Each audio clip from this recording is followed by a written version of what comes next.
Vano ingat dia meninggalkan Kinan sejumlah besar tunjangan setelah perceraian mereka.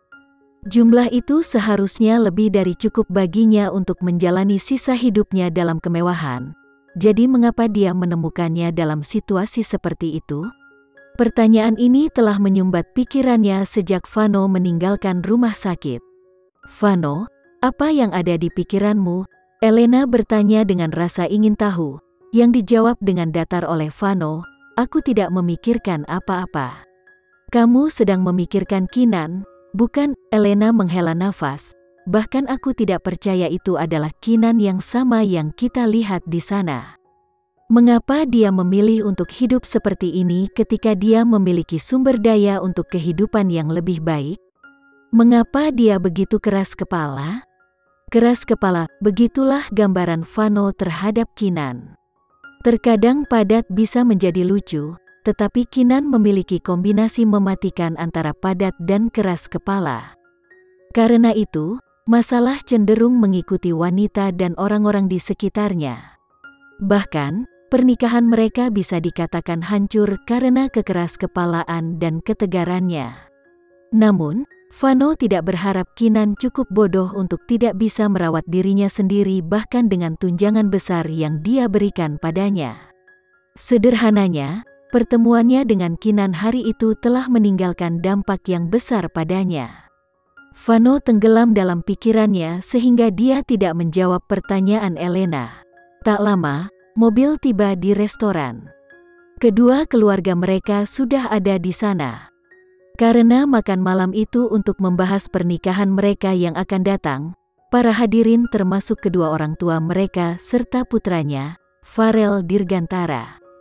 Itu adalah anak dari Vano dan Kinan. Waktu itu si kecil berusia 1 tahun ketika mereka bercerai, jadi dia berusia 4 tahun sekarang. "Mengapa kita tidak memilih tanggal 2 November sebagai tanggal pernikahan? Itu adalah tanggal keberuntungan kita," kata ibunya Vano, Nyonya tua Dirgantara sambil tersenyum.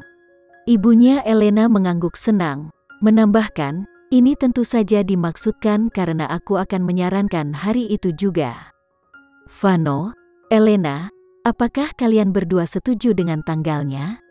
"Tentu saja, pengaturan seperti ini selalu diserahkan kepada orang tua yang cakap," kata Elena dengan malu-malu.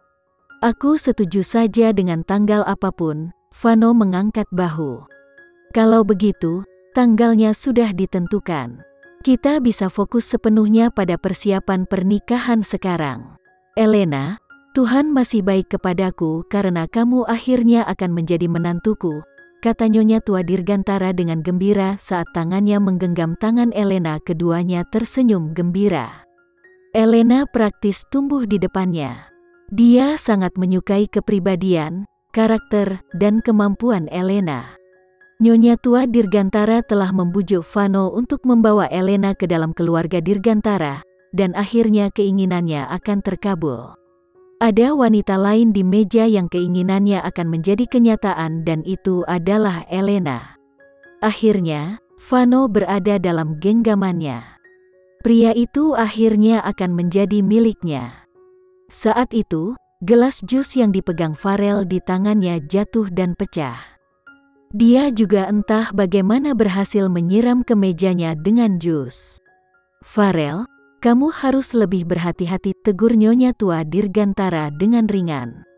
"Farel, apakah kamu terluka?" Elena pindah dengan sapu tangan untuk menyeka jus di bajunya, tetapi dia dengan cepat berlari ke pelukan Vano, menghindarinya sepenuhnya.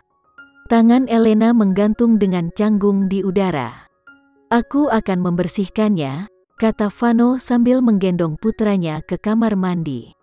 Di kamar mandi, Vano meletakkan putranya di meja wastafel. Farel menatap tajam pada kakinya yang bergoyang, otaknya berputar. Farel tiba-tiba menamparkan tangan Vano yang menyeka jus dari kemejanya.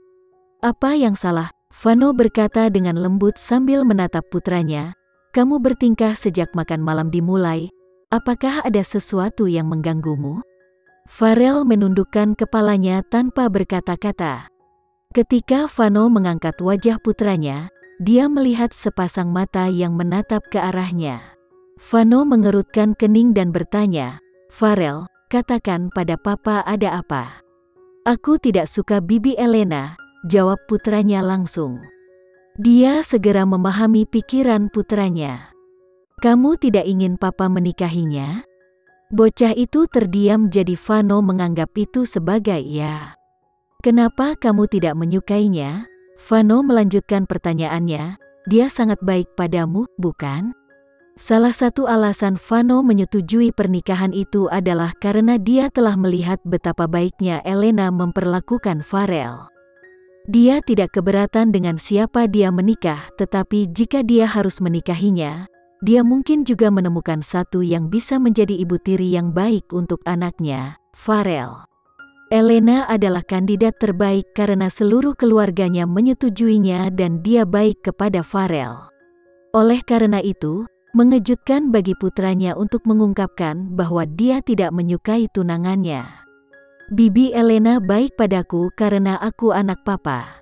Aku hanya alat baginya untuk mendapatkan papa." Wajah Vano turun. Itu bukan hal yang baik untuk dikatakan. "Kebenaran tidak pernah baik di telinga," Farel berkata dengan bijaksana melebihi usianya. "Mengapa papa peduli? Papa tidak pernah meminta pendapatku tentang siapa yang harus papa nikahi. Aku hanyalah beban tambahan." Farel melompat dari meja dan berjalan dengan marah. Berdiri di sana, Vano memerintahkan dengan tegas, "Farel, siapa yang mengajarimu berbicara seperti ini kepada papamu sendiri? Di mana sopan santunmu?" Farel sudah kesal, diceramahi hanya membuatnya semakin murung. Dia berbalik dengan keras, matanya berputar-putar dengan kesedihan dan ketidakpuasan. "Tidak ada yang mengajariku, aku tidak punya mama untuk mengajariku, kan?" Vano tercengang. Ketika dia sadar, Farel sudah pergi. Vano berlari keluar untuk mengejar putranya. Dia menyusulnya di pintu masuk restoran. Dia membalikkan Farel dan terkejut melihat air mata mengalir di mata putranya. Farel selalu menjadi anak yang pendiam. Dia bisa menghabiskan sepanjang sore dalam keheningan ditemani buku yang bagus. Dia dalam semua arti kata, anak teladan. Dia tidak terbiasa dengan kekanak-kanakan dan ledakan. Tingkah lakunya hari ini benar-benar di luar kebiasaan. Ini juga pertama kalinya Vano melihat putranya begitu kesal. Ketika dia menceraikan Kinan, Farel baru berusia 1 tahun. Sang mama bukan bagian dari kehidupan anak laki-laki itu selama 3 tahun terakhir.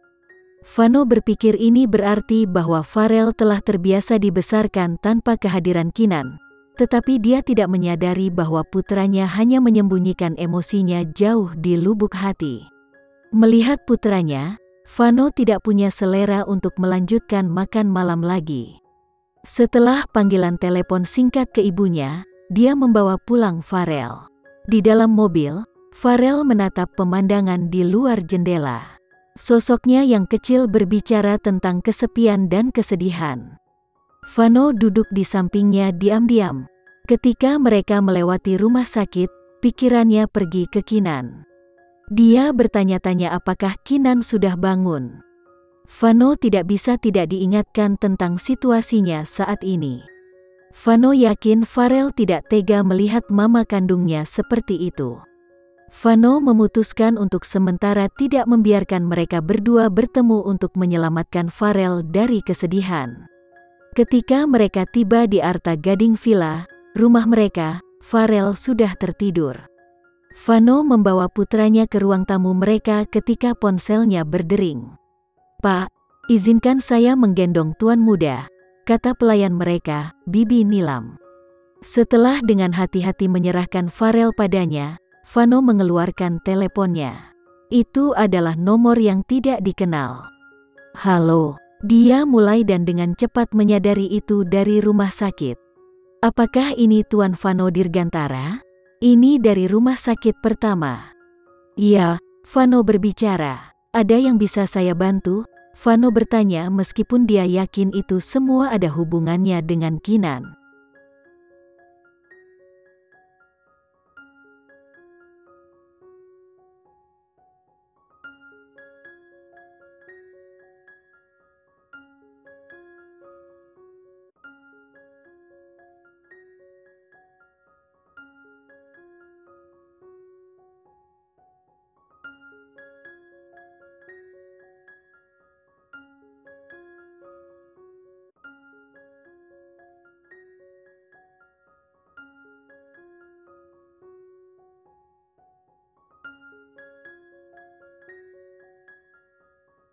Sekian dulu ya video kali ini, kita lanjutkan lagi videonya di lain waktu.